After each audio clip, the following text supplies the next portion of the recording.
Oke, selamat siang Bapak Ibu hebat.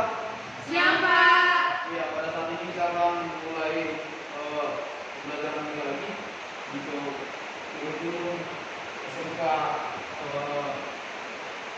yang akan kita pahami sebentar lagi, yaitu yang berhubungan dengan perangkat pajak.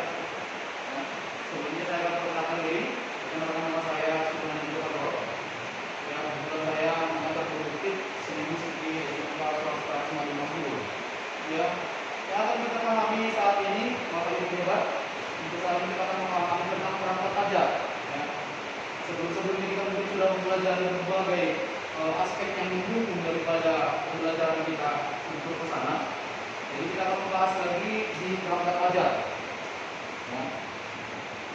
Kemudian yang akan kita bahas di sini adalah perangkat pajak itu ada beberapa poin lagi, ya, yaitu alur tujuan pembelajaran, modul ajar pembelajaran berbasis proyek di sekolah menengah kedua, kemudian buku teks atau buku les, dan akan kita bahas nanti adalah alur daripada tujuan pembelajaran. Ya. Oke, sebelum ke sana, Bapak Ibu hebat, apakah masih ingat dengan profil? Ya, profil belajar Pancasila. Ya, saya rasa masih ingat dengan itu. Dan bisa juga kita akan memahami itu karena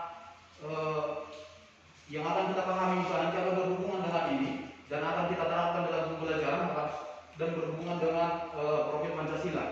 Ya, di dalam profil Pancasila ini ada beberapa yang mungkin akan kita kaitkan ke sana. Yang pertama, beriman, bertakwa kepada Tuhan Yang Maha Esa dan berakhlak mulia.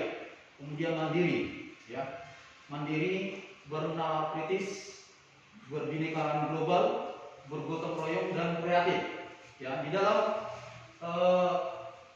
perangkat pajak itu sangat baik nanti akan kita gabungkan ke sini dan akan kita bawakan melalui profil Pancasila ini supaya pembelajaran itu mungkin lebih mengarah ke pembelajaran yang memerdekakan. Ya. Oke, alur tujuan pembelajaran, ya. Yang akan kita bahas di sini adalah mulai dari capaian pembelajaran. Sebelum kita memahami tentang alur, berarti capaian harus ada. Ya, di dalam pikiran kita ini saat ini harus ada. Sebenarnya harus mulai dari elemen masuk ke capaian pembelajaran. Kemudian di dalam pembelajaran itu kita akan bahas lagi alur. Di dalam alur itu akan kita bahas nanti seperti apa yang akan kita bahas di sini. Ya, capaian pembelajaran itu apa? Mungkin materi yang sebelumnya itu sudah dipelajari tentang capaian pembelajaran. Jadi kita langsung masuk ke alur. Ya. Ya. Di dalam capaian pembelajaran itu adalah kompetensi yang diharapkan dan dicapai oleh siswa di akhir fase, yaitu mulai dari fase kita tingkat SMA atau SMK itu fase E dan F. Ya.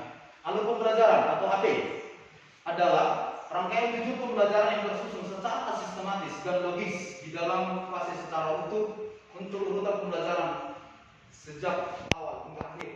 Ya, itu yang akan kita bahas nanti seperti apa itu alur. Ya, kita langsung aja ya. Oke. Ya, di sini ada beberapa contoh yang saya temukan. Ya, di sini adalah contoh alur tujuan pembelajaran. Di sini ada beberapa butir, mulai dari domain atau elemennya, kemudian capaian pembelajaran, kemudian langsung masuk ke materi, kemudian disinilah kita akan temukan nanti alurnya. Ya, mungkin dari tadi kita akan berbicara tentang alur itu seperti apa, dan bisa kita lihat seperti ini. Di sini adalah contoh alur dari mata pelajaran kalau nggak salah ini logaritma matematika ya, ya matematika. Oke, untuk saat ini saya akan jelaskan. Kebetulan saya mengajar di seni musik. Saya akan jelaskan sedikit tentang satu elemen yang terdapat pada jurusan produktif seni musik. Ya. Di sini adalah domainnya teknik instrumen pemula. Ya. Berarti yang kita bahas di sini satu adalah teknik instrumen pemula. Kemudian capaiannya itu tadi kita menerapkan teknik tersebut pada instrumen terkait, adalah itu nanti keyboard, bass, semua alat musik. Mungkin kita langsung masuk ke penerapannya, materi penerapan teknik pemula instrumen spesialisasi. Kemudian masuk kita ke alur. Ini adalah alur alur dari pencapaian kita. Yang kita bahas pertama tadi adalah capaian pembelajaran. Pertama sebelum kita ke alur adalah capaian pembelajaran.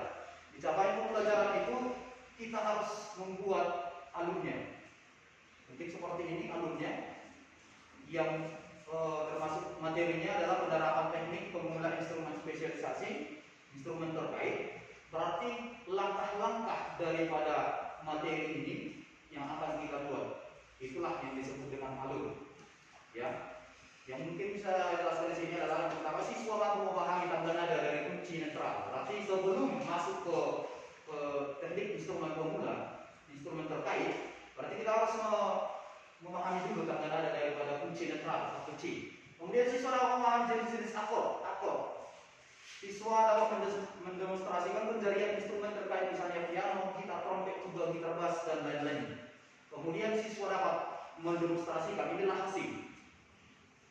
Ya, mungkin di sini dibuat di akhir fase E, peserta juga harus dapat menerapkan teknik pemula, instrumen spesialisasi terkait. Ya, mungkin demikian.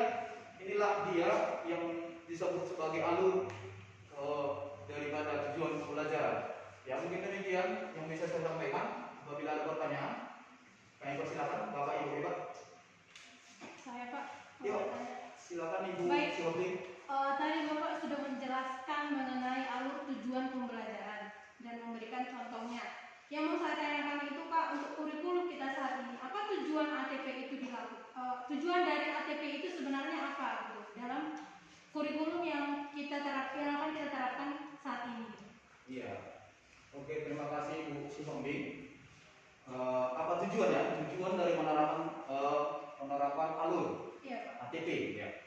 Tujuannya adalah sangat mempermudah sebagai kita guru ataupun Bapak Ibu guru hebat yang menjadi seorang guru, profesinya sangat mempermudah di dalam pencapaian, ya, di dalam pencapaian pembelajaran.